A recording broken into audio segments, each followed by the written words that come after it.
Hi everyone. तो friends देखिए, income tax से रिलेटेड एक लेटेस्ट अपडेट आप सभी के साथ शेयर कर रहा हूं, जहां इनकम टैक्स ऑडिट रिपोर्ट में एक बार फिर से बड़ा रिलैक्सेशन दे दिया गया है। और आप अगर एक चार्टर्ड अकाउंटेंट हैं या फिर आपके बिजनेस में टैक्स ऑडिट की रिक्वायरमेंट होती है तो यह न्यूज अपडेट है आप सभी के लिए बहुत ही इंपॉर्टेंट, जिससे रिलेटेड आप सभी के स्क्रीन पर है 24 अप्रैल 2020 को सीबीडीटी की तरफ से जारी किया गया यह लेटेस्ट सर्कुलर नंबर 10/2020, जिसके अंडर ऑर्डर इशू किया गया है। यह order under section 44 AB of the income tax act से रिलेटेड है, जहां पर ऑडिटर को टैक्स ऑडिट रिपोर्ट सबमिट करनी पड़ती है फॉर्म नंबर 3CD में। और 20 जुलाई 2018 को नोटिफिकेशन नंबर GSR 666E के जरिए इस existing tax audit form 3CD में क्लॉज नंबर 30C और क्लॉज 44 से रिलेटेड कुछ अमेंडमेंट किए गए थे, जहां इनकम टैक्स और GST से रिलेटेड रिपोर्टिंग्स काफी बढ़ा दी गई थी। और इन अमेंडमेंट्स को लागू होना था 20 अगस्त 2018 से, लेकिन 17 अगस्त 2018 को इशू किए गए सर्कुलर नंबर 6/2018 के द्वारा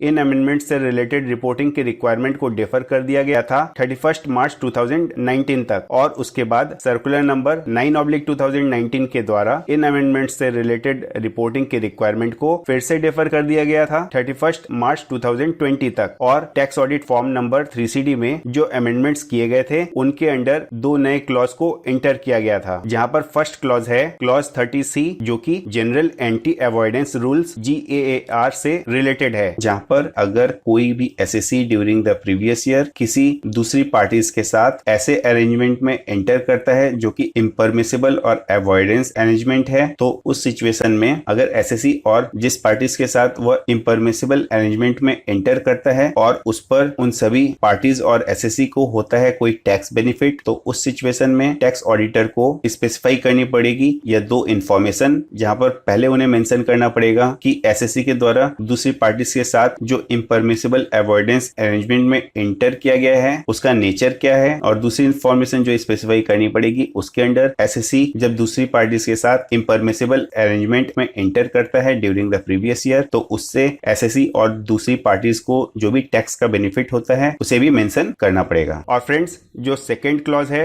वह है क्लॉज 44, जो कि goods and service tax compliance से रिलेटेड है, जहां पर टैक्स ऑडिटर को एसएससी के द्वारा किए गए ड्यूरिंग द प्रीवियस ईयर में टोटल एक्सपेंडिचर का डिटेल में ब्रेकअप देना पड़ेगा, जहां पर उन्हें स्पेसिफाई करना पड़ेगा कि एसएससी के द्वारा जो टोटल एक्सपेंडिचर किया गया है उसमें कितना एक्सपेंडिचर जीएसटी के अंडर एग्जेम्प्टेड है, कितना एक्सपेंडिचर कंपोजिट पार्टीज से रिलेटेड है, कितना एक्सपेंडिचर रजिस्टर्ड पार्टीज से रिलेटेड है, कितना एक्सपेंडिचर अनरजिस्टर्ड पार्टीज से रिलेटेड है। जिससे रिलेटेड इस नोटिफिकेशन में बताया गया है कि इस ग्लोबल पेंडेमिक ड्यू टू कोविड-19 वायरस की क्रिटिकल सिचुएशन में बोर्ड को बहुत सी रिप्रेजेंटेशंस मिली थी क्लॉज 30C और क्लॉज 44 के अंडर रिपोर्ट्स के रिक्वायरमेंट्स की डिफिकल्टीज को लेकर, जिन्हें एग्जामाइन करने के बाद और करंट कोविड-19 पेंडेमिक की देश भर में सिचुएशन को देखते हुए सीबीडीटी के द्वारा income tax audit report form 3CD में जो दो क्लॉज 30C और क्लॉज 44 से रिलेटेड रिपोर्टिंग की रिक्वायरमेंट है उन्हें एक बार फिर से डिफर कर दिया गया है टिल 31 मार्च 2021 तक। यानी कि एक बार फिर से टैक्स ऑडिटर्स को 31 मार्च 2021 तक income tax audit form 3CD में न्यूली इंटर किए गए क्लॉज 30C और क्लॉज 44 से रिलेटेड रिपोर्टिंग्स की रिक्वायरमेंट नहीं है। तो फ्रेंड्स, ये थी इनकम टैक्स से रिलेटेड छोटी लेकिन एक इंपॉर्टेंट अपडेट जिन्हें हमने आप सभी के साथ शेयर किया। अगर ये वीडियो आपको हेल्पफुल और इन्फॉर्मेटिव लगा है तो इसे लाइक करें, औरों के साथ ज्यादा से ज्यादा शेयर करें। यूजफुल वीडियोस को देखने के लिए आप हमारे चैनल एक्सपर्ट इन्फो मीडिया को सब्सक्राइब करें। Thanks for watching. जय हिंद, वंदे मातरम।